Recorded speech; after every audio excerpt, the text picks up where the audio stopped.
Christina Aguilera's seventh studio album, Lotus, is often considered her worst by fans and critics alike. Over a decade later, it's still looked back on unfavorably, not even attaining the cult status of her previous album, Bionic. Why is this? Was Lotus that terrible of an album, or is it better than people make it out to be? To understand Lotus, we need to understand where exactly Christina was at this point in her career. While she had been one of the most successful artists of the 2000s, the 2010s got off to a rough start. Her album Bionic was met with tons of backlash due to its alleged similarities to Lady Gaga, although the album sounds nothing like Lady Gaga, but I digress. It sold 110,000 units in its first week, representing a steep decline from her previous album, Back to Basics, which had sold almost 350,000 copies in its first week. While Bionic did well by most artist standards, it didn't do well by Christina standards, and was deemed a flop by music fans at the time. Now, we can discuss whether the criticism of the album was valid or not. It wasn't. But the fact is, this was Christina's first commercial failure of her career, and unfortunately, her next endeavor wouldn't fare much better. Also released in 2010, Burlesque was Christina's first headlining acting role, and how did it do? Well, yeah, 2010 wasn't a great time for the genie in the bottle. In addition to this, she was subject to a lot of online bullying regarding her weight and appearance. This was when social media was still in its infancy, and people were a hell of a lot more reckless than they are now. Not that it's really nice now, but these were really the Wild West days, and Christina was not safe from the vitriol. However, despite the backlash she received, she was still undeniably the voice of her generation, and an A-list celebrity. She was featured on hit songs such as Maroon 5's Moves Like Jagger and T.I.'s Castle Walls, so it's not like she was totally absent from the music scene. She also became a judge on the competition show The Voice, which helped keep her in the public eye.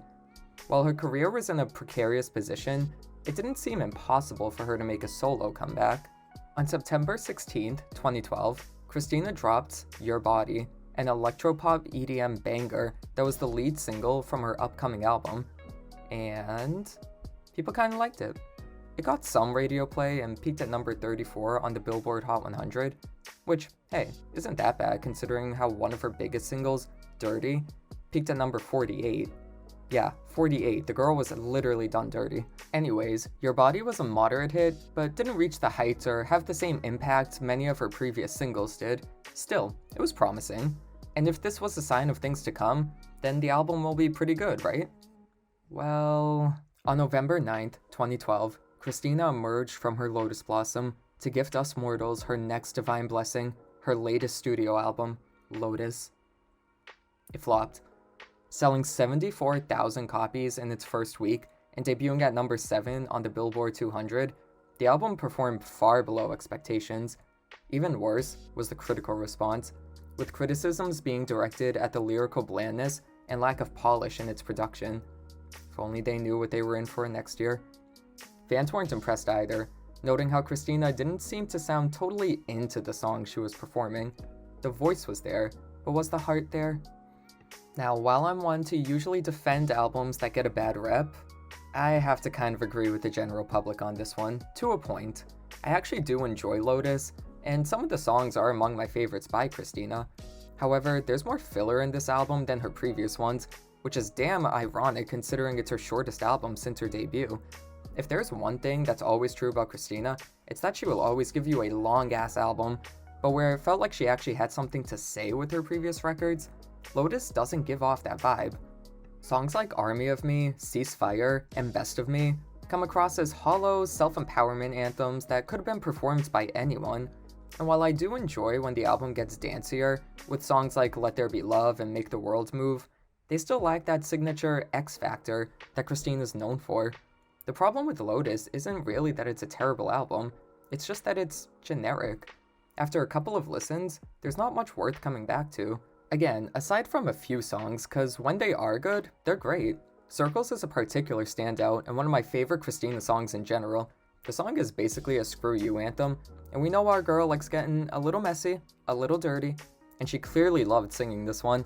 I can understand why that wasn't a single, but I want to know specifically who said Red Hot Kinda Love shouldn't have been a single. It literally was made to be the song of the summer. It's definitely my favorite track. It's catchy, fun, flirty, and she actually sounds like she enjoys singing it. And yet, they chose Just a Fool as the only other single. This was possibly the greatest act of homophobia we've witnessed in our lifetime. Retrospectively, reception to Lotus hasn't gotten any better, and I think that makes sense. Here's the thing, with all Christina albums, you hear her voice.